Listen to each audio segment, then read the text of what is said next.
Hi everybody, I'm Nick and I work here at the Houston Zoo and I help run the Camp Zoofari program. Wanted to tell you all about an amazing opportunity coming up at 11:30. If you guys watch on My 20 Vision, you guys can see the first ever episode of Camp Zoofari TV.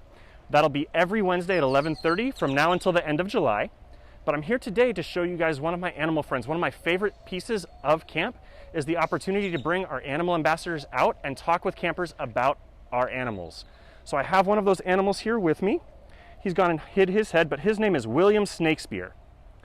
And William Snakespeare is a ball python, and he is 24 years old. These guys live in Africa, and they can live to be up to 40 or 50. But instead of traveling all the way to Africa to see these guys, you can just head up to the zoo or tune in live. He's kind of looking around right now. You may see him sticking his tongue out. That is how these guys smell. It helps them smell. That forked tongue catches particles on the air and takes them back into his mouth so that he can tell what's around him. He's a very cool snake, very gentle snake. He's non-venomous, which is why I'm very comfortable having him in my hands. And these guys in Africa were actually also known as royal pythons. They're called royal pythons because Egyptian royalty would wear these guys as jewelry. The name ball python comes from what they do if they get startled or scared. So if any of you guys at home get scared at night, especially, you hide under your covers or your blankets, William Snakespeare does something very similar. He doesn't have sheets or blankets to hide under. So instead, what he'll do is he'll curl up into a big ball and keep his head right in the very middle. So it's kind of like peeking through your hands, trying to peek out of those little cracks.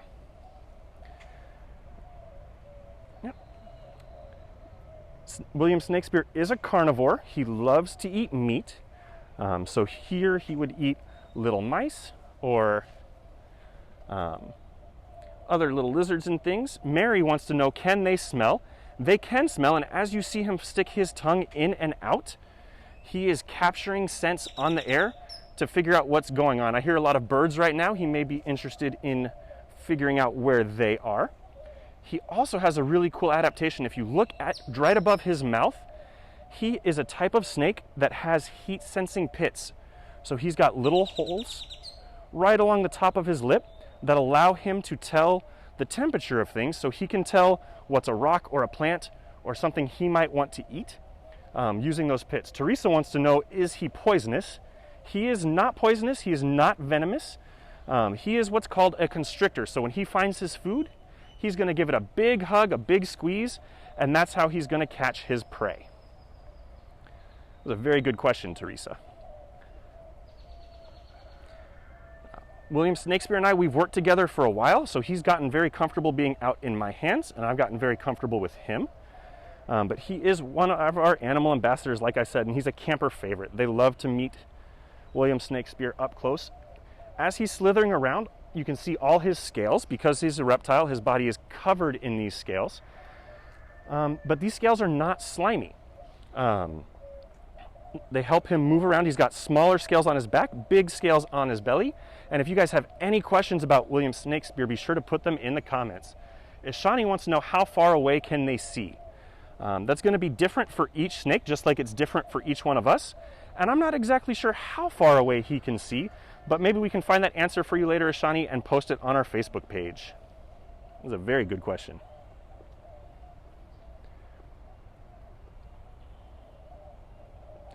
Now, an interesting thing about snakes, even though they have teeth, and some of you guys might know about snake fangs, they cannot really chew their food. So when they find their food, they have to swallow it whole. And to do that, they've got special jaws that will open up, their mouths will open up wider than their head to swallow that food whole.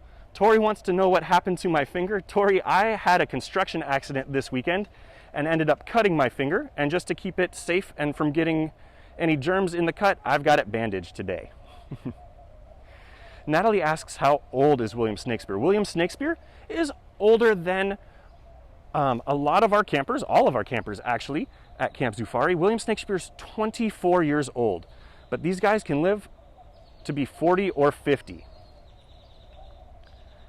A good question. Speaking of him being a constrictor, you can see he's kind of got a grab of my wrist there. He's holding on to make himself feel more secure. If he thought I was food, even though I don't smell like his food, he'd give me a much harder squeeze. Jennifer wants to know, is he the python from the swap shop? He is not the python in the swap shop, though he does live nearby. And sometimes when the swap shop is open, you guys can see him in the swap shop with any of our volunteers or some of our zookeepers. They'll bring him out so that he can meet guests.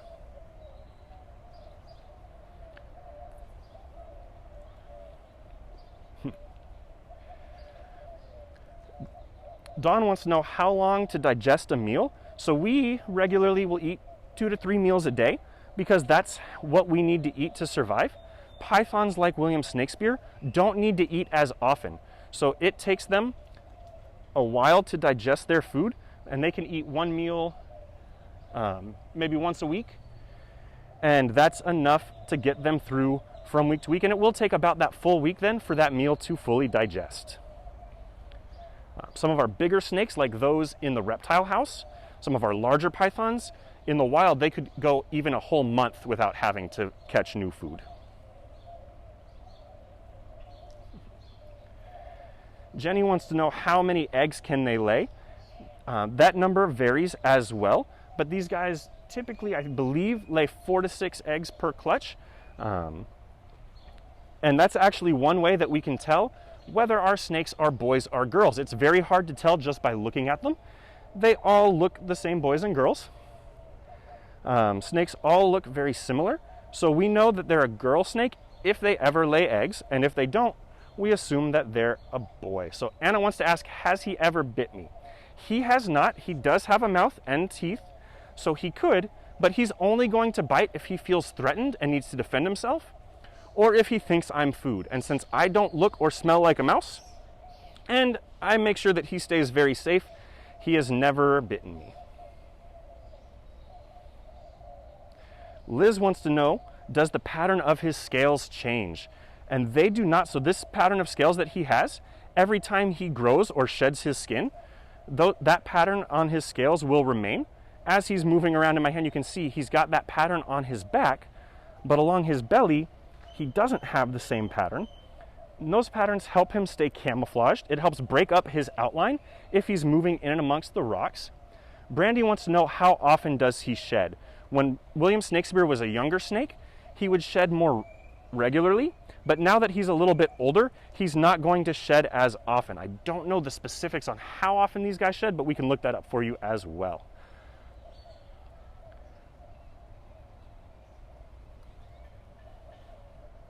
Alejandro wants to know, is he smart? He is smart.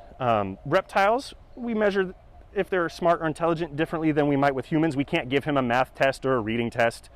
He's not going to do very well with those. But what we can do is give him different puzzles and ways to interact in his exhibit so that he has to test his problem-solving skills, and he is very good at some of those things.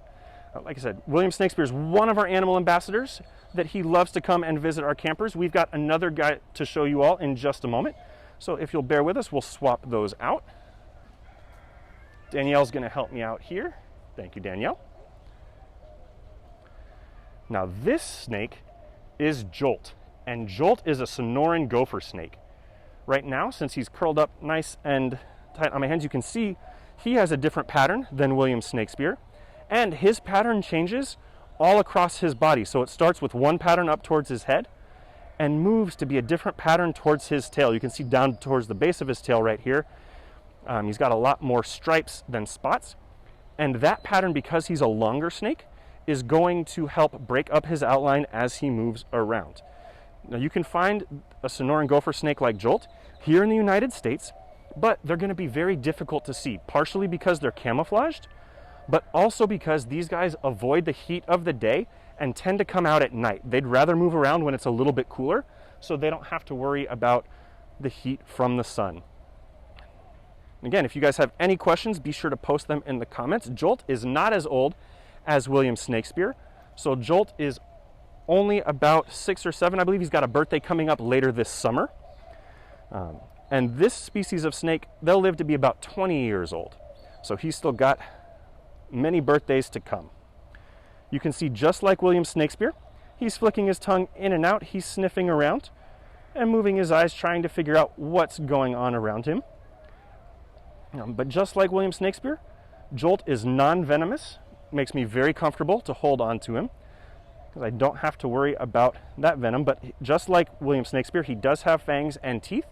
So if he got startled or scared or thought I was some of his favorite food, then he could show those fangs to us. Sorry, buddy. Something really interesting that I love about Jolt is if you look at the scales on the top of his head, they're some of the biggest scales on his body, not counting his belly scales. And those big scales on the top of his head act as plates so that as he's moving around on the ground, he can actually use those scales to help him burrow and dig a little bit down into the dirt, which helps lend their name of gopher snake. They love to move around through old gopher tunnels. KC wants to know, does he get enrichment? He does. All of our animal ambassadors get enrichment. Jolt loves to get different plants and sticks and branches and flowers in his exhibit space to crawl in and around and to kind of redecorate his space on his own. He can move those plants around. Some of our snakes love to get things to climb on, big rocks, bigger tree branches so that they can climb up into the air. But that's not something Jolt's going to do a lot of, again, because he's more comfortable on the ground. Bridget wants to know what date is his birthday. His birthday is in July, but I don't remember the exact date, so we'll have to get that to you guys on Facebook a little bit later. Jolt's birthday, we can definitely pull that out. Lauren wants to know what's the difference between poisonous and venomous. It's a very good question, and the easiest way that I can think of to explain it is poison is something you have to ingest or put into your body. So if you were to make a pea with your hand, it kind of looks like a little cup. You could bring it up and drink it. And P for poisonous means that you have to eat it or drink it for it to make you sick. Venom, or an animal that's venomous, if you make a V with your fingers for venom, that's something that gets injected into you. So if a venomous snake were to bite you, or a spider, they would have to inject that venom and actually put that venom into you. So that's an easy way to tell the difference between poison and venom. Alejandro wants to know, would Jolt or William make great pets? There are species of snakes that you can have as pets. Jolt probably would not be the best example, again, because he's most active at night.